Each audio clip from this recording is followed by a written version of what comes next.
स्वागत है आपके कॉल रीडर क्लासेस में। तो चलिए दोस्तों आगे इस प्रश्न को देखते हैं। क्वेश्चन नंबर 16 है, खरबूजा किस मौसम में होता है? आपके ऑप्शन है रबी मौसम, खरीफ मौसम, जायद मौसम या सभी। तो ये खरीफ में खरबूजा खरबूजा हो गया, ककड़ी हो गई, ये सब आपके जायद फसल के अंतर्गत आते हैं। तो इसका सही आंसर हो जाएगा जायद फसल, ऑप्शन नंबर सी। चलिए नेक्स्ट देखते हैं। क्वेश्चन नंबर 17 आपके सामने है कि मूंगफली का दूसरा सबसे बड़ा उत्पादक राज्य कौन सा है? आपके ऑप्शन है गुजरात, आंध्र प्रदेश, तमिलनाडु, केरल। तो मूंगफली का दूसरा सबसे बड़ा उत्पादक राज्य पूछा है, तो पहला पे आता है गुजरात, और अगर दूसरा की बात करते हैं तो मूंगफली में उत्पादन में दूसरा बड़ा उत्पादक राज्य आपका आंध्र प्रदेश आता है। तो इसलिए आपका आंसर नंबर बी हो जाएगा, आंध्र प्रदेश। अब बात करते हैं क्वेश्चन नंबर 18 की। क्वेश्चन नंबर 18 की बात करते हैं तो इसमें देखते हैं कि क्वेश्चन नंबर 18 के दालों के लिए निम्नलिखित में से कौन सा सही नहीं है। पूछ रहा है कौन सा सही नहीं है। आपके ऑप्शन है, पहला ऑप्शन है दालें रबी और खरीफ दोनों मौसम में उगाई जाती है। ये तो बिल्कुल सही बात है कि दालें रबी और खरीफ दोनों मौसम में उगाई जाती है। ऑप्शन बी है कि दलहन फलीदार फसल होते हैं, ये भी बिल्कुल सही है। दलहन क्या होती है? एक फलीदार फसल होती है, ये भी सही है। ऑप्शन नंबर सी देखते हुए अन्य फसलों के साथ रोटेशन में उगाए जाते हैं, हाँ ये भी सही है। ये अन्य फसलों के साथ रोटेशन में उगाई जाती है, ये भी सही है। ऑप्शन नंबर डी है कि दालों की गहन सिंचाई सुविधाओं की आवश्यकता होती है, ये गलत बात है। दालों की अधिक गहन सिंचाई करने की वजह से उनकी वो सड़ने लगती है, उनकी नमी की मात्रा कम होनी चाहिए, इसलिए आपका आंसर हो जाएगा डी हो जाएगी, जो कि ये गलत है। अब चलते हैं अगला क्वेश्चन पे। क्वेश्चन नंबर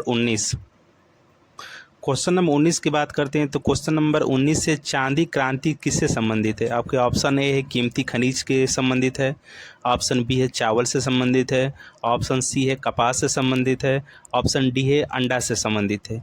तो चांदी क्रांति आपका अंडा से संबंधित है, ऑप्शन नंबर डी, चांदी क्रांति अंडा से संबंधित है।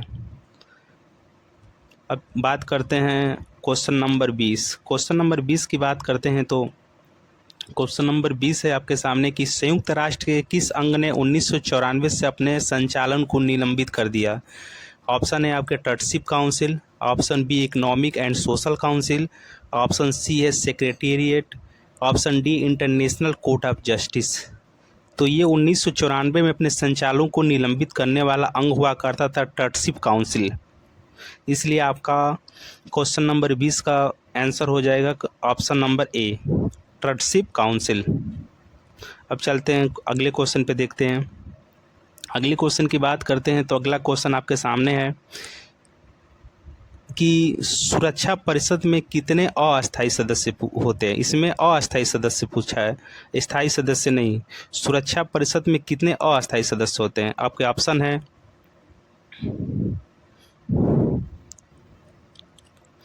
10, 12, 15, 8। तो सुरक्षा परिषद में अगर बात करते हैं कि अस्थायी सदस्यों की संख्या कितनी है? 10। टोटल अगर सदस्य पूछे तो 15। अगर जिसमें से अगर अस्थायी सदस्य की बात करते हैं तो 10 और स्थायी सदस्य की बात करते हैं तो 5।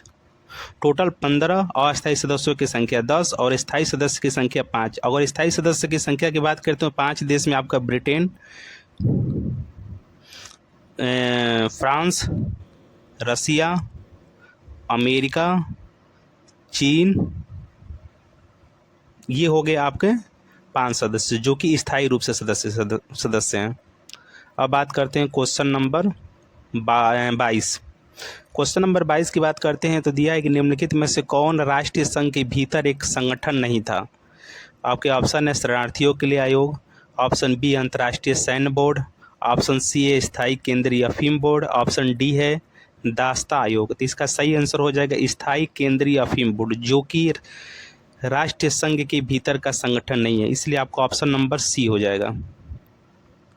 अब बात करते हैं क्वेश्चन नंबर 23। क्वेश्चन नंबर 23 की बात करते हैं तो क्वेश्चन नंबर 23 है अपने अस्तित्व के दौरान 17 राष्ट्रों ने राष्ट्रीय संघ में सदस्यता वापस ले ली, निम्नलिखित में से कौन सा राष्ट्रीय संघ से अलग नहीं हुआ? आपके ऑप्शन है इंडिया, होंडुरस, स्पेन, ब्राज़ील। तो इसका सही आंसर हो जाएगा इंडिया। अब बात करते हैं क्वेश्चन नंबर 24 के बारे में। क्वेश्चन नंबर 24 आपके सामने है कि किसने जालियांवाला बाग हत्याकांड घटना के विरोध में अपने सर नाइट के किताब को वापस करने की घोषणा की। आपके ऑप्शन है महात्मा गांधी, ऑप्शन बी है गुरुदेव रवींद्रनाथ ठाकुर, ऑप्शन सी है एनी बेसेंट, ऑप्शन डी है मोहम्मद अली जिन्ना। तो ये जलियांवाला हत्याकांड में सर नाइट की उपाधि को त्याग करने वाले थे गुरुदेव रवींद्रनाथ टैगोर। सही आंसर क्या हो जाएगा? गुरुदेव रवींद्रनाथ ठाकुर। अगर जलियांवाला हत्याकांड की पूछे कि जलियांवाला हत्याकांड की घटना कब हुई थी, तो जलियांवाला हत्याकांड की घटना 13 अप्रैल 1919। अब बात करते हैं क्वेश्चन नंबर 24। क्वेश्चन नंबर 24 की बात करते हैं तो स्वराज दल की स्थापना कब और किस वर्ष हुई थी? आपके ऑप्शन 1 जनवरी 1923, 7 जनवरी 1923, 1 फरवरी 1924, 6 मई 1925। तो स्वराज दल की बात करते हैं तो स्वराज दल की स्थापना हुई थी 1 जनवरी 1930। किसने किया था? तो चित्तरंजन दास और मोतीलाल नेहरू। अब बात करते हैं क्वेश्चन नंबर 26। क्वेश्चन नंबर 26 के बारे में बात करते हैं तो क्वेश्चन नंबर 26 आपके सामने है कि भारतीय राष्ट्रीय कांग्रेस की स्थापना किस वर्ष हुई और इसके संस्थापक कौन थे?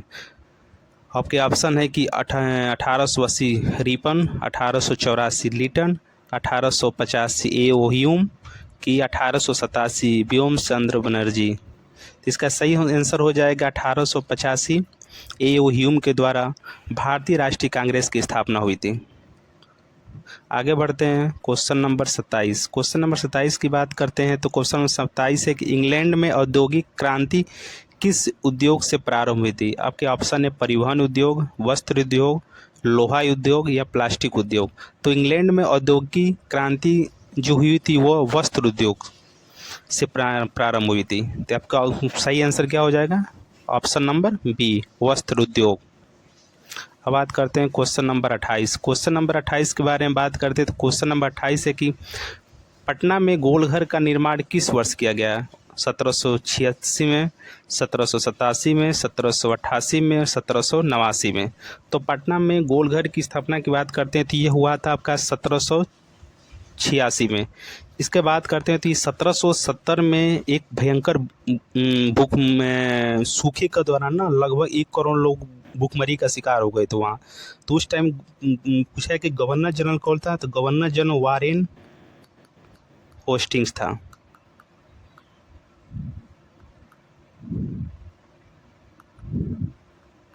वारेन होस्टिंग्स, जो कि उसने की योजना बनाई थी। और इसकी ब्रिटिश इंजीनियर पूछे तो जॉन गॉस्टिन ने पटना में गोलघर निर्माण किया था। और इसका निर्माण का इसका अगर प्रारंभ पूछा था तो इसका निर्माण का प्रारंभ हुआ था 1784 में। और यह जो पूरा हुआ था वो 20 जुलाई 1786 में ये पटना गोलघर जो कि बनकर तैयार हो गया था। अब आगे बढ़ते हैं। बात करते हैं क्वेश्चन नंबर 29। क्वेश्चन नंबर 29 के बारे में बात करते हैं। विश्व बैंक का मुख्यालय निम्न में से कहाँ स्थित है? आपके ऑप्शन है जेनेवा में स्थित है, न्यूयॉर्क में स्थित है, वाशिंगटन डीसी में स्थित है या मनीला में स्थित है। तो विश्व बैंक का मुख्यालय कहाँ स्थित है? Washington DC. जो यूएसए की राजधानी कहाँ है? Washington DC. अब बात करते हैं क्वेश्चन नंबर 30। क्वेश्चन नंबर 30 के बारे में बात करते हैं तो पेरिस शांति समझौता कब हुआ था? तो पेरिस शांति समझौता आपका हुआ था 1919 में। अब बात करते हैं क्वेश्चन नंबर 31। क्वेश्चन नंबर 31 के बारे में बात करते हैं तो अलेक्जेंड्रिया किस सागर के मुहाने पर बसा हुआ था? काला सागर, लाल सागर, अरब सागर या भूमध्य सागर। तो अलेक्जेंड्रिया जो है वो लाल सागर के मुहाने पर बसा हुआ था। तो आपकी आंसर हो जाएगा बी, लाल सागर। अब बात करते हैं क्वेश्चन नंबर 32। क्वेश्चन नंबर 32 के बारे में बात करते हैं तो क्वेश्चन नंबर 32 कि भारत में प्रेस का जनक किसे कहा जाता है? आपके ऑप्शन है राजा राम मोहन राय, ऑप्शन बी है गोविंदा मोहन, ऑप्शन सी है James August Hickey, option D है विनोबा भावे। तो भारत में प्रेस का जनक जो कहा जाता है वो जेम्स ऑगस्ट हिक्की को कहा जाता है, इसलिए आपका आंसर क्या हो जाएगा? Option number C, James August Hicky. अब बात करते हैं क्वेश्चन नंबर 33 के बारे में बात करते हैं। क्वेश्चन नंबर 33 के बारे में बात करते हैं तो क्वेश्चन नंबर 33 है कि मुद्रण की तकनीक सबसे पहले कौन सी 3 देशों में आई थी? आपके ऑप्शन है चीन, जापान, कोरिया। ऑप्शन बी है यूनान, चीन, जापान। ऑप्शन सी है कोरिया, यूनान, जर्मनी। और ऑप्शन डी है इनमें से कोई नहीं। तो मुद्रण की तकनीक सबसे पहले 3 देश में आई थी, चीन, जापान और कोरिया। इसलिए आपका आंसर क्या हो जाएगा? ए, चीन, जापान, कोरिया। अब आगे बढ़ते हैं, क्वेश्चन नंबर 34 के बारे में बात करते हैं। क्वेश्चन नंबर 34 है कि कोसी नदी जो बिहार की शोक कहलाती है, इसका उद्गम स्थल कहाँ है? भारत में है, नेपाल में है, चीन में है या बांग्लादेश में? तो कोसी नदी जो कि बिहार की शोक न कहलाती है, इसका उद्गम स्थल जो कि आप कहाँ है? नेपाल में है। इसलिए आंसर हो जाएगा इसका बी, नेपाल। अब बात करते हैं क्वेश्चन नंबर 35। क्वेश्चन नंबर 35 के बारे में बात करते हैं तो भारत के सबसे ऊंचे शिखर केटू की ऊंचाई कितनी है? इसमें केटू की ऊंचाई पूछी है। तो 8,848 मीटर, 8,611 मीटर, 8,598 मीटर, 8,172 मीटर। तो भारत के सबसे ऊंचे चोटी केटू की ऊंचाई जो है वो 8,611 मीटर, इसलिए ऑप्शन नंबर बी सही है। अब बात करते हैं क्वेश्चन नंबर 36। क्वेश्चन नंबर 36 के बारे में बात करते हैं तो क्वेश्चन नंबर 36 आपके सामने है कि भारत में स्थित लोनार झील किस प्रकार का झील है? सबसे पहले बात करते हैं तो लोनार झील जो कि ये कहाँ पड़ता है? ये आपका महाराष्ट्र में पड़ता है लोनार झील। तो वही पूछा हुआ किस प्रकार की झील है? वो एक गोखुर झील है, वो एक क्रेटर झील है, वो एक लैगून झील है या हिमानी झील है? तो बात करते हैं लोनार झील क्या है? एक क्रेटर झील है। ये उल्का पिंड के द्वारा गिरने से इसका निर्माण हुआ है, क्रेटर के रूप में। अब बात करते हैं क्वेश्चन नंबर 37। क्वेश्चन नंबर 37 के बारे में बात करते हैं तो क्वेश्चन नंबर 37 है शिव समुद्रम जलप्रपात किस नदी पर स्थित है? आपके ऑप्शन है कृष्णा नदी पे, गोदावरी नदी पे, ताप्ती नदी पे या कावेरी नदी पे। तो इसका सही आंसर हो जाएगा कावेरी नदी। शिव समुद्रम जलप्रपात किस नदी पर स्थित है? कावेरी नदी पर। यह कहाँ स्थित है? कर्नाटका में। अब बात करते हैं क्वेश्चन नंबर 38। क्वेश्चन नंबर 38 के बारे में बात करते हैं तो क्वेश्चन नंबर 38 आपके सामने है कि विश्व में सबसे अधिक वर्षा किस स्थान पर होती है?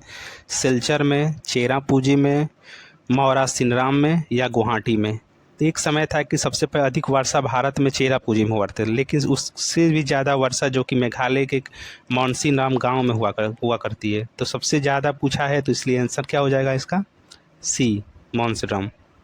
अब बात करते हैं क्वेश्चन नंबर 39। क्वेश्चन नंबर 39 के बारे में